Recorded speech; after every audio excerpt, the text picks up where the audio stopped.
go overboard and give 30%, then it becomes 116 multiplied by 3, 48.48. So it becomes 2.08. So the factor which JCM is talking about, 2.85 or so, will be most likely between 1.92 to 2.08. सैनिक भाइयों, जो सरकार का नुमाइंदा ने बता दिया है, जो फिटमेंट फैक्टर कौन सा आने वाला है वो भी बता दिया, 1.92, 2.08. 60 you take 20% is 32, right? You add 32 to 160, it becomes 192. If you go overboard and give 30%, सैनिक भाइयों, जो सर ने बता दिया 1.92, 2.08 हो सकता है बोलकर, उसका मुताबिक देखने से अपना लिए बेसिक में कितना बढ़ोतरी होगा. 1.92 नहीं होने से 2.08. अभी मैं एक सीधा जनरल सा सवाल पूछता हूं सर, 8वें वेतन आयोग से आप किन चीजों में परिवर्तन देखते हैं जो चेंज बड़ा विजिबल दिखेगा? जैसे आपने कहा ना कि टैक्स स्लैब इस तरीके से बढ़ा देना चाहिए, महंगाई में 100% इजाफा हुआ है, तो क्योंकि 7वें वेतन आयोग की बात करते हैं तो कहा जाता है कि 7,000 से 18,000 तक बेसिक मिनिमम सैलरी में इजाफा हुआ, तो 8वें वेतन आयोग से कितना मिनिमम सैलरी में इजाफा हो सकता है और क्या क्या विजिबल चेंजेस आपको नजर आते हैं? देखिए, ओवर द इयर्स, पिछले 50-60 सालों में पे कमीशंस के काम करने से देश में जो व्यवस्था बन गई है वो काफ़ी स्टैंडर्ड व्यवस्था हो गई है, उसमें बहुत ज़्यादा बदलाव करने की ज़रूरत नहीं है. इनफैक्ट ये जो सरकार ने देरी की है इस 8वें वेतन आयोग को गठन करने के में, उसके पीछे भी एक आर्गुमेंट ये था कि भाई वेतन आयोग करेगा क्या. अब वेतन आयोग को अगर आप केवल डीए मर्ज करके और उसमें एक फिटमेंट फैक्टर लगाना है, इतना ही करना है और उस हिसाब से पे तय कर देनी है, तो फिर इतना बड़ा काम क्यों है? क्यों हम हर बार नया कुआं खोदने की कोशिश करते हैं, नए तरीके से उस मिनिमम पे को डिटरमिन करने की कोशिश करते हैं? तो ये शायद सोच रहा होगा जिससे ये डिले हो. लेकिन चूंकि इतने सारे लोगों का इसमें इशू इन्वॉल्व है और एक इंडिपेंडेंट एक्सपर्ट एजेंसी के द्वारा इस पर परीक्षण किया जाना चाहिए, तो सरकार ने ये कर दिया. नाउ अल्टीमेटली ये जो सारा लेबर करेंगे, ये सारी मेहनत करेंगे, उसके बाद निकलेगा क्या?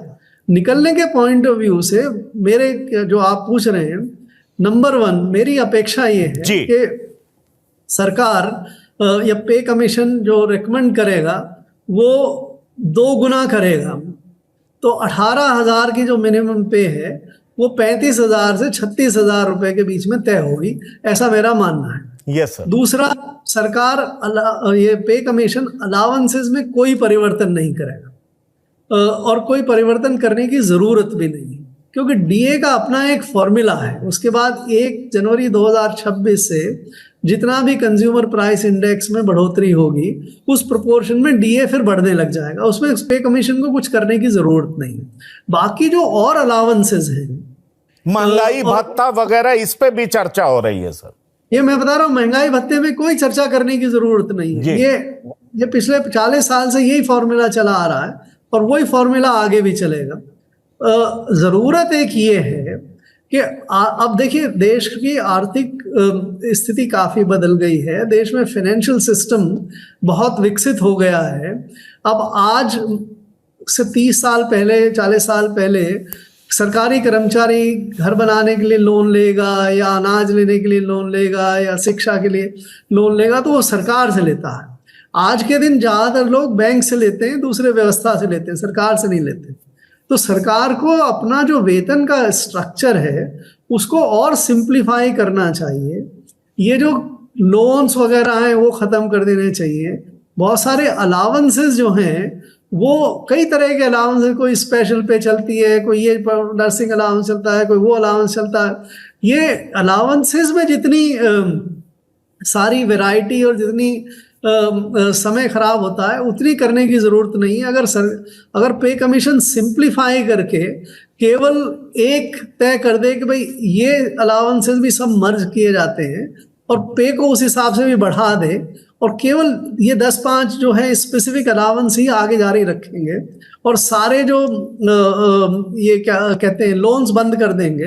लोन्स आपको लेना है तो प्राइवेट सिस्टम में लीजिए और बैंकिंग वगैरह से लीजिए, और पेंशन का फॉर्मूला जो है वो तय हो गया है। पेंशन में पे कमीशन को अब करने की कुछ भी जरूरत नहीं है।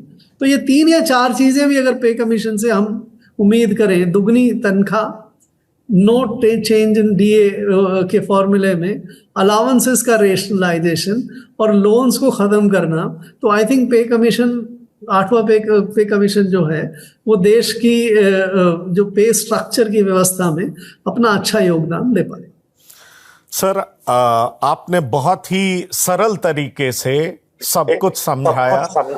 मैं चाहूंगा आपको, आपने जितनी भी बातें की हमारे दर्शक निश्चित तौर पर बहुत लाभान्वित होंगे, क्योंकि 8वें वेतन आयोग को लेकर के बहुत सारी भ्रांतियां भी हैं, और खास तौर पर अलग अलग सेक्टर में क्या होना चाहिए। मैंने रेलवे को लेकर के बहुत सारे सवाल आपसे किए, आपने बहुत साफ तरीके से कहा कि ये सारे जो अलाउंसेस हैं वो रेलवे को तय करना है। जैसे मैंने नाइट ड्यूटी अलाउंसेस के बारे में बात की, क्योंकि उसकी चर्चा भी बहुत होती रही। आपने ये भी बताया कि किसी भी सेक्टर के लिए टैक्स स्लैब अलग कैसे हो सकता है, ये बिल्कुल जस्टिफाइड नहीं होगा। तो ये भी एक बहुत इंपॉर्टेंट बातें थी जो आपने रखा, और साथ ही साथ आपने ये कहा कि आपके अपेक्षा के हिसाब से सैलरी में क्या परिवर्तन हो सकता है। तो मुझे लगता है जो दर्शक आपको सुनेंगे, क्योंकि आप बहुत इंपॉर्टेंट पद पर रहे हैं, तो निश्चित तौर पर उससे लाभान्वित होंगे। और मैं आशा करता हूं कि जो बात आप बता रहे हैं वो जो दर्शक हमारे एक्सपेक्ट कर रहे हैं वो मैच करे, टैली करे, और उनकी जो अपेक्षाएं हैं वो पूरी हो। तो सर, सुभाष चंद्र गर्ग साहब, पूर्व वित्त सचिव, TV9 से बात करने के लिए बहुत बहुत धन्यवाद। 30%, then it becomes 116 multiplied by 3, 48.48. So it becomes 2.08. So the factor which JCM is talking about, 2.85 or so, will be most likely between 1.92 to 2.08. सैनिक भाइयों, जो सरकार ने क्या देना चाहता है, जो सार ने तो बता दिया है, इसी का मुताबिक देखने से अपना लिए 1.92 2.08 मिल सकता है बोलकर सार ने बता दिया।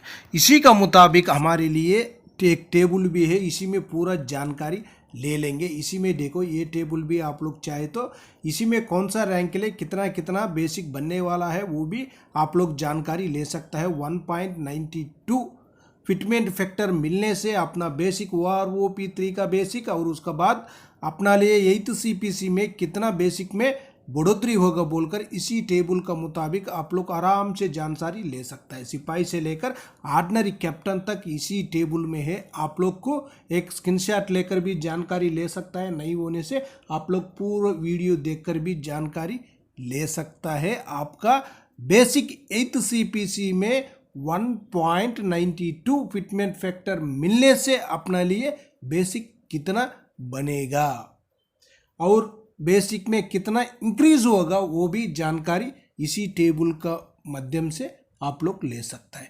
उसका बाद give 30%, then it becomes 116 multiplied by 3, 48.48. So it becomes 2.08.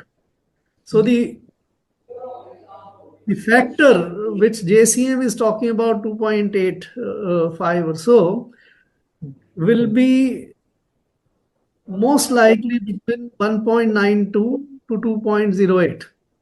और भी एक टेबल है, और भी एक बात ने बताया, सार ने क्या बताया, 2.08 भी बता दिया है। 2.08 का भी एक टेबल है, उसका बारे में भी जानकारी ले लेंगे। वो भी एक टेबल है, उसी में भी सिपाही से लेकर ऑर्डिनरी कैप्टन तक बेसिक है। उसी में आप लोग आराम से जानकारी, दोनों टेबलों में आराम से जानकारी ले सकता है। अभी पूरा रैंकों का बताते रहने से क्या हो जाएगा, वीडियो बहुत लेंथ हो जाएगा। इतना लेंथ होने से आप लोग देखेगा ही नहीं है, बीच में छोड़ देगा। इसीलिए मैं पूरा का नहीं बता रहा हूँ, टेबल पूरा रखा हुआ हूँ। आप लोग को एक स्क्रीनशॉट लेकर जानकारी आराम से ले सकता है। जो कौन सा रैंक के लिए 1.92 फिटमेंट फैक्टर देने से बेसिक कितना बन सकता है, 2.08 देने से बेसिक कितना बन सकता है, दोनों टेबल भी अलग अलग। आप लोग सिपाही से लेकर ऑर्डिनरी कैप्टन तक आराम से इसी वीडियो में जानकारी ले सकता है। आप लोग चाहे तो एक बार स्क्रीनशॉट ले लेना, आपका बेसिक कहाँ है, कौन सा सर्विस है, कौन सा बेसिक है, और वो P3 में बेसिक कितना था, 8th CPC में बेसिक कितना बनने वाला है, वो भी एक बार जानकारी आराम से ले सकता है। ओके फ्रेंड्स, ये वीडियो आपको पसंद आने से सब्सक्राइब करो, लाइक करो, शेयर करो। आपका सब्सक्राइब लाइक ही हमारे लिए नेक्स्ट वीडियो बनाने के लिए बहुत ताकत बन जाएगा। हम लोग नेक्स्ट वीडियो में मिल सकता है। आपका सपोर्ट बहुत जरूरी है। आपका सपोर्ट, बिना सपोर्ट से हम लोग आगे नहीं जा सकते। उसी की वजह से आपका सपोर्ट तो बहुत जरूरी।